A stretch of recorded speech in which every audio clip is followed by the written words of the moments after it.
Banking এক্সামে অনেক বড় বড় সেন্টেন্স থাকে এবং সেইখান থেকে আমাদের এরার খুঁজে বের করতে খুবই প্রবলেম হয়। তো আজকে দেখাবো একটা শর্ট ট্রিক, যেটা কিন্তু তোমার পুরো প্রশ্ন না পড়ে তুমি খুব তাড়াতাড়ি ব্যাংকিং কোয়েশ্চেনকে ডিল করতে পারবে এবং তোমার সময়কে বাঁচাতে পারবে। তো চলো আজকে দেখে নিই শর্ট ট্রিকটা কি। এখানে বলছে, after months of uncertainty and worry I was glad to. আর কিছু করতে হবে না, দেখে নিয়েছি টু গ্ল্যাড রয়েছে। টু গ্ল্যাড, আচ্ছা গ্ল্যাড কি? গ্ল্যাড হচ্ছে আমার একটা অ্যাডজেক্টিভ এবং এই অ্যাডজেক্টিভটা কি সেন্স করছে? Positive sense.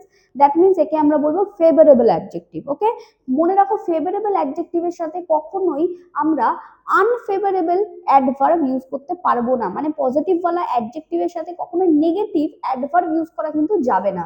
দেখো এই যে টি ডাবল টু না, T double two itself is a negative word, এটা আমরা অলরেডি জানি। তার মানে এখানে টু নেগেটিভ ওয়ার্ড, এর সাথে পজিটিভ ওয়ার্ড কিন্তু যাবে না। তাহলে আমাকে এমন কোনো ওয়ার্ড নিয়ে আসতে হবে যেটা কিনা ফেভারেবল অ্যাডজেক্টিভের সাথে যাবে।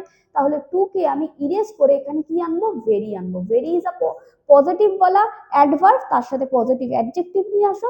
তো আনসার কোন পার্টে এরর রয়েছে? Error is in B part. I think clear করতে পেরেছি। এইরকমই কিছু শর্ট ট্রিক জানতে আজই সাবস্ক্রাইব করো আমাদের চ্যানেলটা এবং বন্ধুদের সাথে শেয়ার করো।